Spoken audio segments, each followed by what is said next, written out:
You sat at home, alone, completely and utterly alone. Your chest hurt, and everything felt useless. How could you do that to you? How? You really wanted an answer. It wasn't a difficult question to answer either.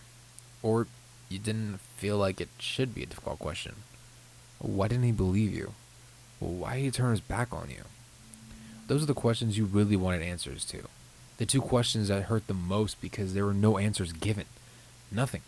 You didn't understand what had happened and why he had not believed you. Shouldn't he know better? Were you two supposed to have each other's backs? I guess everything good ends eventually, you think to yourself sadly. Your knees pull to your chest and your head on your knees as you remembered exactly what had happened. You sat there, happily giggling and playing with Mikey.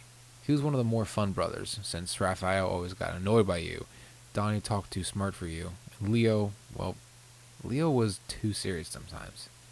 Not that you didn't like serious, you did, a lot, but lately he seemed to be really off and he had a bit withdrawn. You couldn't blame him though, as he had a lot on his shoulders with the whole the Krang are going to invade soon thing. You weren't worried. You knew the turtles would win this battle, so you were with Mikey. I got you now, Mikey shouted as his three fingers moved to the controllers of the controller at an unbelievable pace. Yours moved faster and you bit your bottom lip in concentration. You will never beat the king of video games, he shouts, and you just laugh. We'll see about that, carrot mask, you shout in return. Not a good comeback, but hey, you were too busy focused on winning that amazing comeback skills. If you lost, it wouldn't matter if you had a good comeback or not.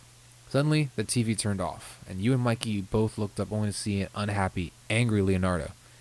Hey man, why'd you do that? Mikey protested. Hey, we need to talk, Leo interrupted Mikey to give you a hard stare. It worried you. It actually scared you more than you had been scared of Leo before. For the first time, he seemed mad at you. That had never happened before, and you weren't excited for it at all. Mikey began to protest again, but you interrupted him and gave him a reassuring smile, set the controller down, and got up from the couch and walked with Leo towards the entrance of the subway area that had long since been abandoned. What is it, Leo? You asked as you looked at him curiously, kind of nervous because of the look in his eyes. You're going to leave New York, and you're never going back, he says curtly. Your expression turned into one of confusion. What do you mean I'm going to leave New York? I'm not leaving my best friends here. Not with the Krang drones attacking, you reply, simply flabbergasted. What was Leo saying, and why was he saying it? It only took the blink of an eye, but in that second, Leo's sword ended up being aimed at your throat. The sharp blade pressed against your neck. It moved too much, you would cut yourself. This time your eyes widened in shock. Don't play dumb. April told me you worked for the Shredder. That you were the one who was helping Shredder and the Krang invade, Leo says, his voice quiet and lethal. You stare at the way it rang through your ears. I'm not working for Shredder or the Krang. You of all people should know this, Leo, you replied as you stare at him. You felt hurt, and also a little bit angry. Mostly though, you felt betrayed. How could he believe that red-headed liar instead of you? So what, they knew her for a few months longer. Had April been okay with they turned her dad into a mutant? No, she turned her back on them. When the turtles attacked the little sister into a Neko mutant, you hadn't been upset. But mostly, you couldn't have stopped it. You had them turn her back, and it was all good. You felt betrayed by April, too. How could she lie to them about you like that? You had thought the two of you were friends. Stop lying. It's over. Now leave before I decide not to let you go. His blue eyes were distant and cold. Aiden had the stress of the incoming invasion on his shoulders. You knew he would have been easier to convince. But you were angry and hurt that he believed you or worked against him in the first place. Fine. You caught me. I was working for the Shredder and Krang. You lied, because you knew it was the only thing he would believe. Your eyes watered slightly as you looked at Leo. But when the invasion comes, please don't let him hurt her. She did nothing to do with it. They said they would spare her, but I don't think they really will. He didn't answer. He only stared at you, uncaring, stone-like in his eyes. You backed up and watched his sword follow you until you were running through the undergrounds of the sewers. The smell never bothered you, but what could be lurking within the sewers always freaked you out. You had tears in your eyes as you ran. That had been a little over a week ago. It hadn't been all that long of a time period, but still. Since then you've been moping around the house, taking care of your little sister. She would keep asking where the turtles are, why they hadn't come to visit. You had to lie and say that they were busy. How could you tell her that they thought she was an enemy now? You were taking care of your 6-year-old little sister. Your mom died giving birth to her, and your father died before you met the turtles. He had died because of the Krang. But Leo knew this, so why he had believed you would ever work for such despicable monsters? Your thoughts were torn away as a small tug on your sleeve. You look up to see your little sister looking at you with wide, tear-filled eyes.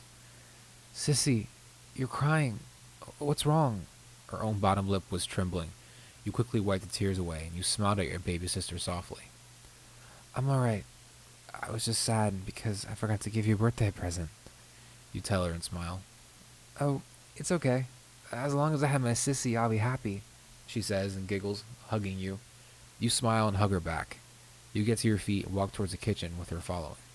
The moment you get to the entrance, you froze, eyes wide. Your sister stopped right behind you, looking up, wondering why you stopped before she looked where you were looking, and screamed in fear, clinging onto you. Why?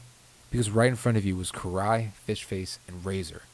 You'd always wonder why they accepted the names that Mikey gave them, but you didn't ask. Hello again, Karai said with a smirk. You glared at her. You never liked her. Ever. Maybe it was because Leo was madly in love with her, though. That could be it. You watched her eyes travel to your baby sister, and you tense up. You hadn't learned a lot of fighting, and Karai was a good fighter, but you were not allowed to let your sister hurt or anything like that. Who is this? Your little sister, I assume? Last time I saw her, she was a mutant, she mused. You glared at her. Hey, it's your nap time. Go into your room and take a nap while I talk to our guests. It was one of the code words you taught her. What you meant was go into your room, out the window, down the sewers, and find the turtles and stay safe. She knew this, but looked up at you before she nods and leaves. Razor took a step forward, but you growled and put up your electric gun you'd stolen from the Krang. Well, that your dad stole and hid away. It was a very powerful weapon. You'd gotten it from your dad's closet, and ever since that you kept it with you. If you shot it, the gun would lock into a target and follow its target and wrap itself and shocked it to near death. Leave my sister out of this. I'll go with you peacefully if you let her sleep and leave her be. You growled as you looked at them. They smile evilly and nod, but you would wait until a full 2 minutes had passed before you give in. You and her had timed how long it would take her to do that, and she had gotten very fast at it. You knew she was safely within the sewers by now, running through to find the turtles. They grabbed you by the arms and began to drag you out the door with them after tying you up and throwing you in a van. You didn't protest. You knew their plan would fail. Last time they had seen how close you and Leo were, how he fought to protect you, how he saved you. They were counting on you to lure the turtles in for a trap. Too bad the turtles would not believe them, because they thought you were evil. And if they killed you, good. Maybe the pain would finally stop after that. However, you were still concerned about your baby sister. Meanwhile, in the sewer, your little sister was running her through the sewer as fast as her little legs could carry her. She knew the way, even at 6 years old, because you went there all the time. It was kind of the way that a little kid could remember where their house was no matter how far they were from home. Her little body was tired, but she ran and ran. When she finally got there, she slipped past the sewer platform into the lair crying. Weo, Weo, she cries out, tears streaming down her face. Waff, Waff, Mighty, Mighty, Donnie, Donnie. Yeah, Donnie was the only name she could say correctly. The 4 turtles came to the living room in a group of confusion. Hey, they said in a confused unison, looking down at the crying little girl. What are you doing here? Donnie asked. But your little sister ignores him and runs straight to Leo, wrapping her little arms around his legs and crying into them. They took Sissy. They have Sissy, she cries out. She looks up at him, her eyes filled with watery tears, her body trembling in fear. Who took her? Leo asked in confusion. The big bad doggy, and the fishy and the mean scary lady with the sword and the red on her eyes. Your sister cries out, completely terrified. Leo didn't know how to tell your little sister that they hadn't taken you, that you were the bad guy. But your sister looked so distressed, he had explained it to her.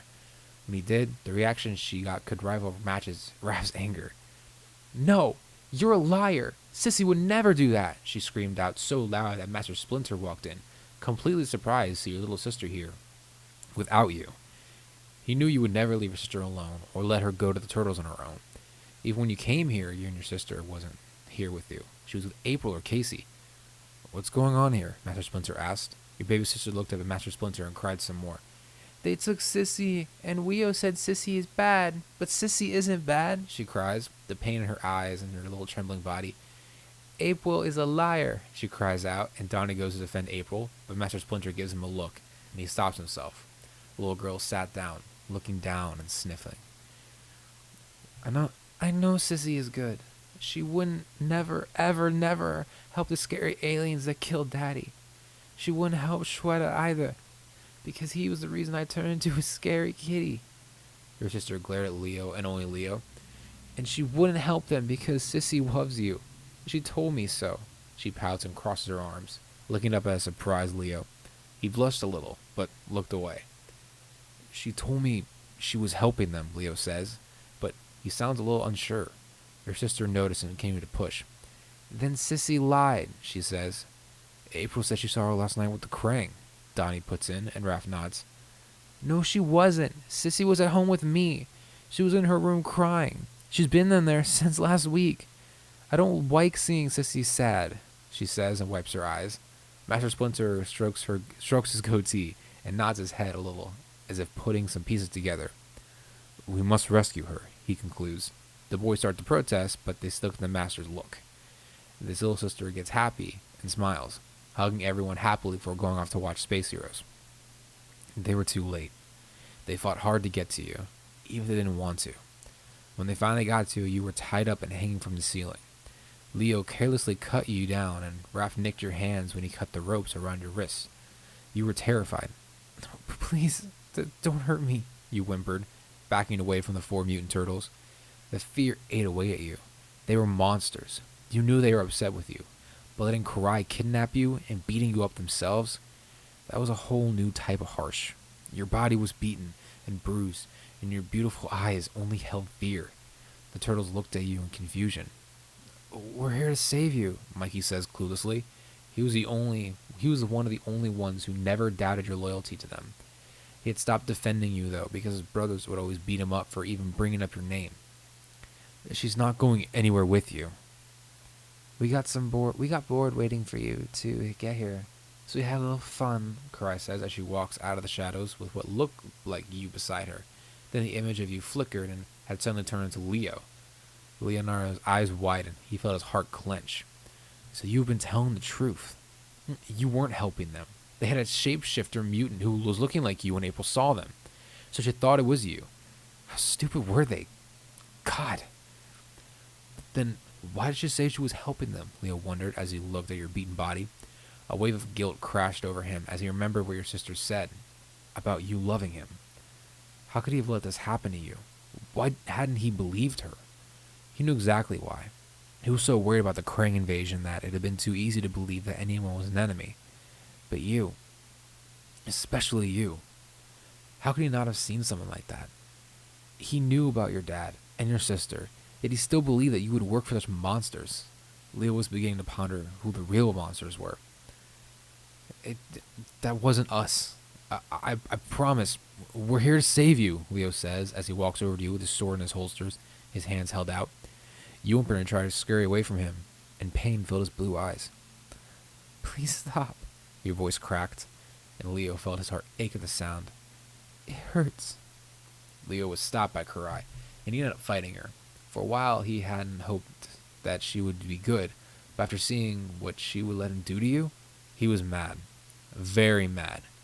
His attacks were quick, and could be lethal if they hit her, and barely they did once in a while. Karai's challenging voice didn't change his fury. They finally won the battle, and turned to face you. You had managed to stand up and were looking at Mikey. You trusted him the most out of all of them at that moment, and you were asking him if your sister was safe, and Mikey told you yes. You felt relieved and slid softly, relaxing. Come on, let's get you back to the lair, Leo says as he starts walking towards you. That didn't happen. Right after the words left Leo's mouth, a painful slide was heard. You looked down only to see the sharp blade protruding out of your stomach. Still in shock and unable to feel the pain at first, you look back to see 4 horrified faces staring at you as they ran before they ran towards you. You fell to your knees, but didn't even fall to the floor because Leo caught you and held you carefully in his arms before picking you up and running with you as fast as he could back to the lair. Donnie worked hard on you. Mr. Splinter helping. Everyone waiting. Leo didn't leave your side, and Mikey kept your devastated sister busy. He was crying, too, half the time. Raph was even more angry than usual, but he didn't take it out on Mikey. He didn't even take it out on Leo, knowing the blue masked brother of his was going through a lot. You were unconscious, probably dead. However, Donnie worked on you day and night. You finally woke up and everyone came to visit. Everyone. Your sister was the first one, because Leo still hadn't left. So he didn't come to visit, as he was already there. And she held on to you and cried. Leo couldn't imagine your beautiful colored eyes before just seeing you filled with unimaginable guilt. This was his fault. He had told you to leave, told you not to come back to them, accused you of being a traitor, and he hadn't gotten you out of there fast enough because he was hurt and that you were scared of him. He should have just grabbed you, or that's what he told himself repeatedly. Hey, Munchkin. You rasped out softly as you looked at your little sister and managed a weak smile. She smiles back, but you could see she had been crying. It took you a little moment to remember what had happened, but when you did, you felt horrible. She had to go through so much pain because of you. You hugged her and held her, but then everyone came in, and you had to explain what had happened. Then you noticed Lito was sitting still beside you. We will let you rest now, Donnie says, and ushered everyone out of the room. Mikey taking your little sister. Leo was the only one still in there. He hadn't said a word the entire time. Listen, Leo begins hesitantly as he looks up from his hands and up to you. You slowly turn your head to face him. I'm so sorry. I should have believed you. I should have done something to help you, he says, speaking so broken it tore you apart. You were upset with him, but you couldn't be too upset. Even though he didn't trust you at the time, he had still kept your sister safe when she sent her to him. Even when he hadn't promised he would, and had given you that look that make you scared to send her to him. You know what they said? Forgive and forget, was all you said, because it wasn't like you. You couldn't say anything else anymore. You felt your body weaken, your eyes start to close. You felt so weak. You didn't know if Donnie saved you or if he was just milking how long you have left to live to try and make the last of your moments. Either way, you knew your sister was safe. The turtles would take care of her if you ended up going. The last thing you remember before your eyes shut was the feeling of a large hand grabbing yours and a broken voice saying, I love you.